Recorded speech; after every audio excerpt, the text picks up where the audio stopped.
Toby and welcome to another Magical Moon video on this beautiful spring day. There is a surprise in store coming up in this episode and you're not going to want to miss it. We're going to go to the stables as well and we've got lots to be getting on with there, which I'm going to explain in a minute. So those of you who thought we had two lambs, we do not, but they are our neighbour's lambs and they've just been born, and how beautiful are they? They're just up the road and we can hear them now doing their little bleating. But there's lots to get on with, loads to do, so let's get on with the video. Let's go. So we are back, we are ready to start getting the first stable down, and I have my very able assistant who is called Toby. Tobias, for any of you wondering in the comments, I am not Charlie, I am Tobias, his bigger brother. Yeah, and then we have, obviously, there is Rupert and then baby Oscar Robin, and you're going to see them bumbling about in the videos if you haven't seen them before. Now, let's get on with it. Take it down.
As you can see, we are back at the farm and we now think, well, we've got to have a little cabinet reshuffle. We've got plan A, but Jenny's thinking there definitely should be a plan B, and I'm in agreement. I think there has to be fair, because taking these panels out was honestly one of the most frustrating things I've ever had to do. I did one panel of the stables, of the 5 stables, and it was hard work, because if you think that these stables are over 20 years old, they've been a riding school and there was drawing pins and little notes and bits of hay and bits of straw. So getting this out wasn't easy. In a factory, of course, you'd just like slide them through and it'd be done, but it wasn't an easy thing. I'm very aware of this turkey right now because he's feeling some love for Nick and not for me. So if I shoot off the screen, it's because the turkey. He'll be fine. It's not the best view of the turkey for you guys, but we're trying to carry on anyway. A bit of wood as like a little as Jenny said, and the farmer thinks he might be able to lift them in their entirety. So we've got 2 options, 2 working options, and we just have to see how it goes. We've got all those tiles to get off, and obviously all the woodwork, which we're going to stack and we're going to label, and then it's a case of getting them back here and starting the reconstruction. Yeah, and that we have spoken to Toby and he has got a few friends are on board to come and help. So we've got the heavies coming as well to help us lift them if they do have to come back in panels. That said, we may be taking them apart if we can't lift them. So it all depends, so watch this space. But more importantly, there has been the most incredible surprise on the farm and we just cannot wait to share it with you. So in the next clip, if you want something uplifting and heartwarming, don't go anywhere. They're safely on and we're on the way back home, and it's just lovely to be able to have the opportunity with all your support to do what we do. it never grows old. But it's such a reality check to see such magnificent and beautiful animals in those situations. But we're going to give them that chance, and it's all about that positivity, that new life which we feed off, and seeing them flourish. And there is a little bit of work to do. I believe Mum is a little bit more in need than her daughter, but at the Moon household, it's all going to be good.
So there you go. Annabelle is with child, and I have never been so excited in my life. I know we've had a lot of donkeys and baby donkeys, but this is truly remarkable. To even got this far and us not know is amazing. Yeah, when they arrived, you might have seen the video. It was a very emotional rescue for her daughter, and the other two. We've got Peggy and Pitt, and they came from an horrific circumstance. Anyway. They came back, and we did all the tests. We had the vet to them, obviously, doing those initial tests, and then out of due diligence we did the pregnancy test, and they came back negative, and we did the scan as well. But hiding very, very quietly somewhere deep inside there was a little baby, and we've just seen the heartbeat. So it is exciting times ahead. It is, but what's more shocking is that we've had Annabelle for nearly 10-11 months, and donkeys are pregnant for 11 to 14 months. So that means any moment now Annabelle is due to drop a foal.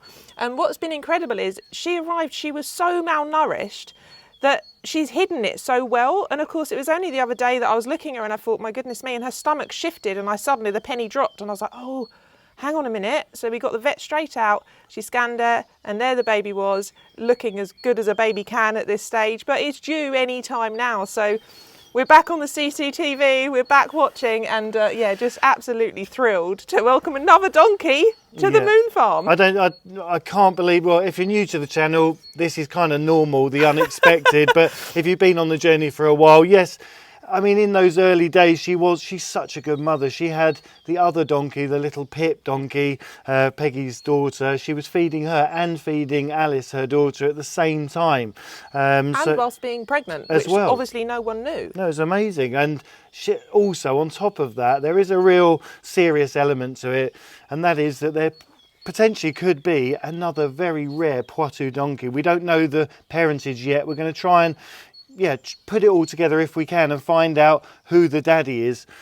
But she is a true Poitou, and they are very rare in this world. They are, and what we can tell you is that when we picked them up, there was actually 5 of them, and one of them was a Poitou stallion, and he was sold prior to the meat trade. The girls got sent after, so we're hoping that obviously he's the daddy and not have a nice mule. So we're hoping he's the daddy, and we will obviously find out when the baby's born, and we will get them tested and DNA tested so we can get the percentages and we can see just how much Poitou is in them. Because, you know, for the breed, this is a really amazing thing. It's an amazing moment. So yeah, it's not only amazing for the moons, it is for the world in general, and that's really, really exciting. It is. So we're going to leave it there because we could chat all day, because this has honestly been the highlight of everything. It's I just think amazing. there's definitely more than one episode just on the Poitou. I thought you were saying more than one donkey then. I was like, no, not twins. You never know, and that could never say never. And on that note, I think we should say stay magical. And we'll see you very soon. Bye. Bye.